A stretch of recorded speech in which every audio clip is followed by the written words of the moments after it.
Guys, welcome back to our YouTube channel. I hope guys आप सभी अच्छे होंगे। आपको पिछली वीडियो समझ आई होगी। अगर आपको कोई क्लियर नहीं हुआ होगा तो आप कमेंट सेक्शन में लिख सकते हैं, बोल सकते हैं आपको कोई पॉइंट ना समझ आए हो तो मैं वो पॉइंट आपको और ज़्यादा अच्छे से समझाने की कोशिश करूँगी। और आप मुझे ये भी बताना अगर आपको मेरा पढ़ाने का ये तरीका सही नहीं लग रहा, किसी और तरीके से आपको क्लियर होता है तो आप वो बता सकते हैं मुझे। मैं अपनी पूरी कोशिश करूँगी कि आपको कोई भी डाउट ना हो और आपको वो चीज़ अच्छे से समझ हो, आपकी क्लियर हो आपको वो। तो आज हम करेंगे ह्यूमन रिसोर्स की जो प्लानिंग होती है वो अलग अलग लेवल पर कैसे होती है। ह्यूमन रिसोर्स प्लानिंग जो है वो हम फॉर देयर ऑन खुद के पर्पस के लिए बहुत सारी इंस्टीट्यूशन जो होती है वो अपने अपने लेवल पर अलग अलग तरीके से प्लानिंग करते हैं। तो फर्स्ट आता है नेशनल लेवल। नेशनल जनरली क्या होता है, सेंट्रल गवर्नमेंट जो है वो ह्यूमन रिसोर्स के लिए प्लान करती है, पूरे एंटायर नेशन के लिए ह्यूमन रिसोर्स प्लान करती है। वो जो है जो भी ह्यूमन रिसोर्स की जो नेशनल लेवल हो गया ना, उस पर जो ह्यूमन रिसोर्स की रिक्वायरमेंट है उसकी ना डिमांड और सप्लाई दोनों को एंटिसिपेट करते हैं कि कितनी डिमांड है उस हिसाब से कितनी सप्लाई उस चीज़ की होनी चाहिए। ये होगी नेशनल लेवल पर प्लानिंग कैसे होती है। फिर आ गया सेक्टोरल लेवल। सेंट्रल और स्टेट दोनों ही गवर्नमेंट यहाँ पर क्या करती हैं, ह्यूमन रिसोर्स की प्लानिंग करती है सेक्टोरल लेवल पर।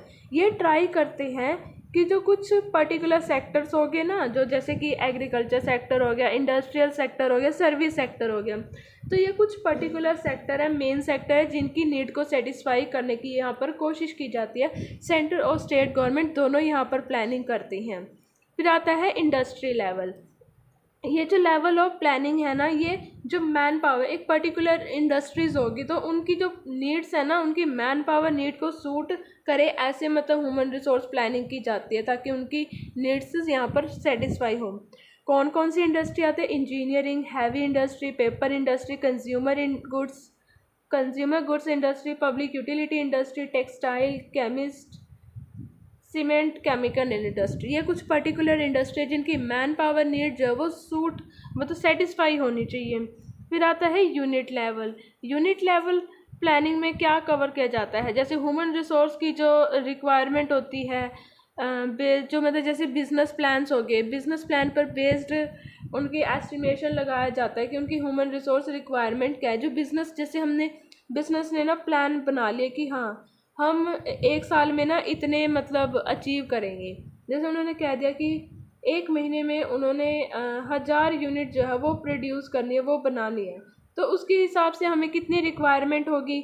तो जो प्लान बनाएंगे ना वो भाई ऐसे ऐसे हम इन चीज़ को अचीव करेंगे, तो क्या करेंगे उसके हिसाब से वो एस्टिमेशन लगाएंगे। फिर आता है डिपार्टमेंटल लेवल। जैसे अगर जैसे बड़ी बड़ी ऑर्गेनाइजेशन में होती है उसमें ना अलग अलग डिपार्टमेंट में डिवाइड कर दी जाती है एक्टिविटी। जैसे प्रोडक्शन एक्टिविटी होगी, मार्केटिंग होगी, फाइनेंस होगी, एडवर्टाइजिंग होगी, बजट हो गया, बहुत सारे अलग अलग डिपार्टमेंट बना दिए जाते हैं। जो जिस चीज़ में स्पेशलिस्ट होता है उसमें उस डिपार्टमेंट में उसको जॉब दी जाती है, वो काम करता है। तो इसमें भी डिपार्टमेंट की जो नीड्स है उनके अकॉर्डिंग मतलब प्लानिंग करना। फिर आता है job level.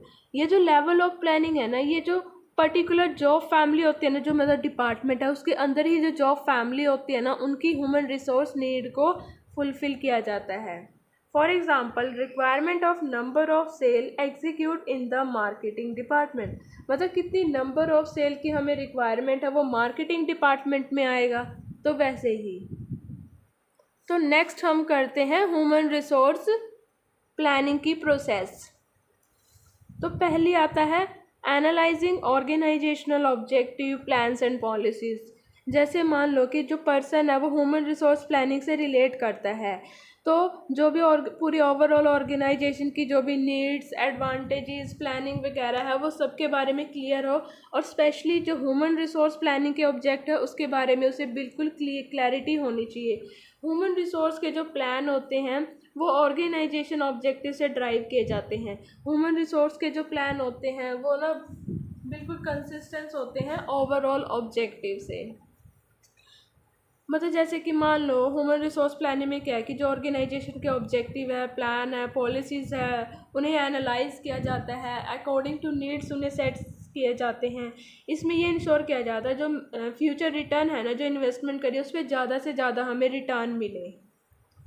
It should also analyse, ये बहुत सारे प्लान एनालाइज करता है, जैसे एक्सपेंशन हो गया, डाइवर्सिफिकेशन हो गया, टेक्नोलॉजिकल हो गया, फाइनेंशियल हो गया, मार्केटिंग, प्रोडक्शन। तो जो हम ओवरऑल ऑर्गेनाइजेशनल प्लानिंग करते हैं, अदर कोई प्लान हो गया, उन्हें एनालाइज करता है, तो वो हेल्प करता है। अगर हम इन जो ये ऑर्गेनाइजेशनल प्लान है, अदर प्लान है, इन्हें एनालाइज कर लेंगे ना, तो हमें ना हेल्प हो जाती है डिसीज़न लेने में। फर्दर और क्या इसमें जो ऑर्गेनाइजेशनल पॉलिसीज़ है या प्लान पॉलिसीज़ हैं, एचआर पॉलिसीज़ हैं, पर्सोना से रिलेटेड, उसे भी एनालाइज किया जाता है। फिर आता है फोरकास्टिंग ह्यूमन रिसोर्स रिक्वायरमेंट। जो ह्यूमन रिसोर्स डिमांड होता है उन्हें फोरकास्ट, मतलब जो ह्यूमन रिसोर्स डिमांड को हम फोरकास्ट करते हैं, वो एक प्रोसेस है जिसमें ह्यूमन रिसोर्स की कितनी रिक्वायरमेंट है, राइट क्वालिटी पे, राइट नंबर पर कितनी हमें ह्यूमन रिसोर्स चाहिए, उसे एस्टिमेशन करने का प्रोसेस है। हमने पहले डिस्कस करा है कि जो पोटेंशियल ह्यूमन रिसोर्स रिक्वायरमेंट है is to be estimated keeping in view, और जो मतलब ओवर जो भी मतलब हम टाइम पीरियड दे रखा है, उस टाइम पीरियड में जो ऑर्गेनाइजेशनल प्लान है उनको ध्यान में रखते हुए हम रिक्वायरमेंट को एस्टिमेट करते हैं। जैसे हम एनालाइज करते हैं एम्प्लॉयमेंट ट्रेंड को, जो रिप्लेसमेंट नीड होती है ना, एम्प्लॉय की डेथ की वजह से रिप्लेसमेंट हो जाती है, रेजिग्नेशन हो गया, रिटायरमेंट हो गया, productivity of employ, growth, expansion, absenteeism, labour, ये सारे जो है वो रेलिवेंट फैक्टर होते हैं ह्यूमन रिसोर्स फोरकास्टिंग करने के लिए।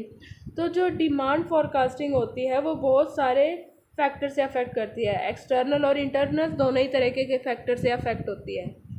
तो इसमें ना कुछ टेक्निक दे रखी है जो मतलब ह्यूमन रिसोर्स डिमांड को एस्टिमेट करने में यहाँ पर मदद करेगी।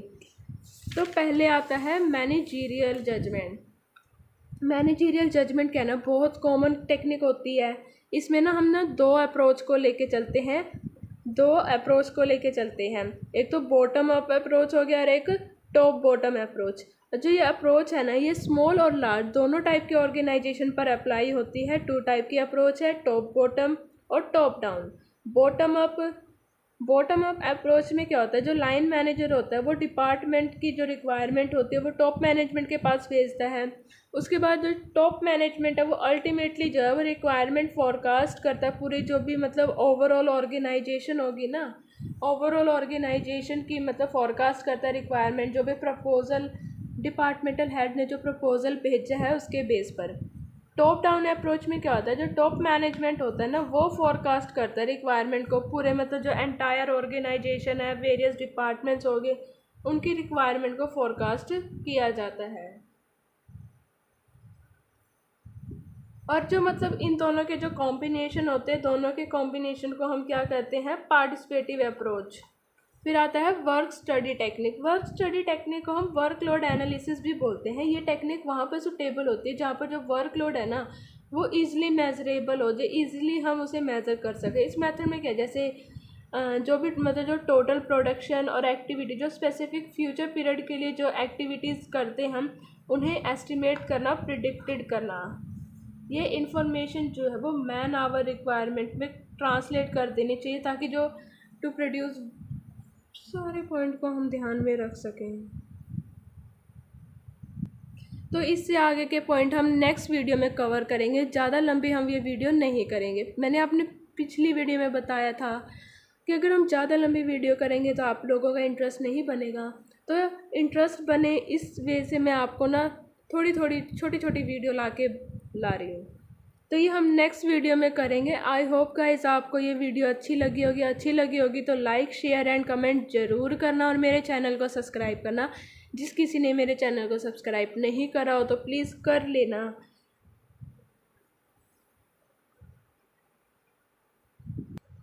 आई होप गाइस आपको अच्छी लगी होगी तो लाइक, शेयर, कमेंट और मेरे चैनल को सब्सक्राइब ज़रूर करना। Thanks for watching my video.